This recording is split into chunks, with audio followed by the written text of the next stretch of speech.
the petrifying reason your brain buries its own memory of what just happened to you. And in the 2010 Atacama mine collapse, it caused 33 men trapped half a mile underground to lie to their rescuers for 17 straight days.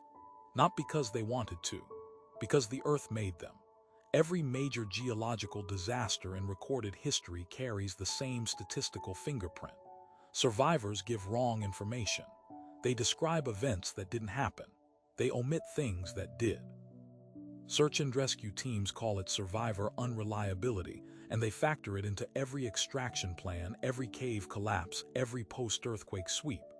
But here's what they don't announce publicly. The leading theory isn't psychological. It isn't shock. It isn't trauma-induced denial. It's geological. Beneath every fault line, every deep mine shaft, every active volcanic system on this planet, something is moving. Something your ears cannot detect, your eyes will never see, and your rational mind has no framework to resist. And it is already inside you right now. The human ear responds to frequencies between 20 and 20,000 hertz. Below that threshold, the sounds you physically cannot hear, sits a range called infrasound. Earthquakes generate it. Volcanoes emit it continuously.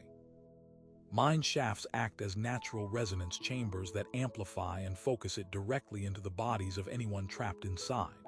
At 7 hertz, infrasound vibrates the human eyeball.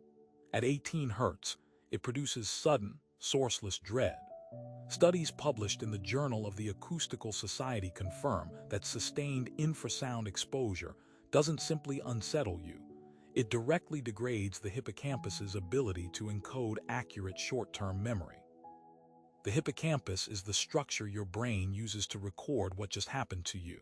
If you are inside a geological event, a collapsing mine, a post-earthquake void, a lava tube, the Earth itself is actively rewriting your account of events as they occur. You are not remembering what happened. You are remembering what the Earth permitted you to remember. Here's where it becomes something else entirely. Researchers analyzing the 1980 Mount St. Helens evacuation corridor found that survivors physically closest to the eruption site, those who should have possessed the most critical location and directional data, consistently delivered the least accurate information to search teams. The farther a survivor stood from the geological source, the more reliable their account. Distance wasn't only physical safety, it was cognitive protection. The first rescuers to reach survivors were operating on contaminated information. They were triangulating positions using accounts the Earth had already quietly edited before anyone arrived. Nobody caught it in time. Not in 1980, not during Copiapo, not in the 2023 Turkey earthquake, where 400 rescue hours were expended searching locations survivors described with total conviction that simply did not correspond to the physical site. But infrasound is only the first layer. Carbon dioxide is colorless. It carries no odor. At 2% atmospheric concentration, a level routinely measured inside earthquake-compressed voids and sealed mine pockets, it performs one specific function inside the human brain. It disrupts the prefrontal cortex's capacity to assess threat credibility. You lose the ability to distinguish what's dangerous from what isn't. More critically, you lose the ability to tell what's true from what feels true. Survivors sealed inside geological compression environments, rubble voids, flooded cave systems, collapsed shafts, are breathing modified atmosphere. Every exhale increases CO2 concentration in that sealed space. It produces a slow cognitive drift that specifically targets two things: truth assessment and memory sequencing. Researchers at the University of Bristol's Speleological Society documented cavers emerging from extended underground events displaying what they termed void drift. The explorers expressed complete certainty about directional and location details that were demonstrably, measurably false. Not confused, certain, not disoriented, emphatic. The more time underground, the more forceful the conviction. The Earth removes your accuracy.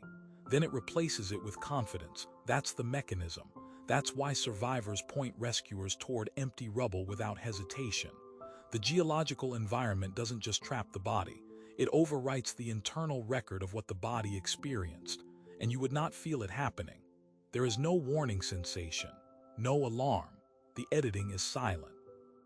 Modern rescue operations now deploy cognitive first aid protocols alongside physical extraction gear. Before a survivor contributes any navigational information, trained responders run a brief neurological screen checking for the specific markers of infrasound exposure and hypercapnia-induced memory corruption. The protocol was formalized directly from the Copiapo extraction. After 17 days at a depth where ambient CO2 and rock resonance had already done their work, 33 men produced 33 separate accounts of where the remaining trapped workers were located. Every single man was telling his truth. None of those truths matched physical reality.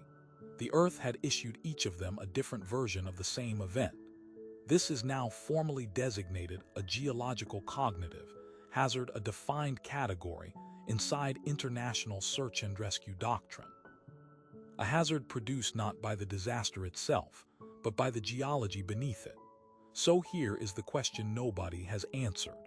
If infrasound and geological gas exposure can rewrite a survivor's account inside an active disaster zone, what happens at lower exposures over longer timescales? Millions of people live directly above active fault systems, above abandoned mine networks, above calderas that pulse infrasound every hour of every day. What has your geology already silently removed from your memory? What truth are you hiding right now that you don't even know you're hiding?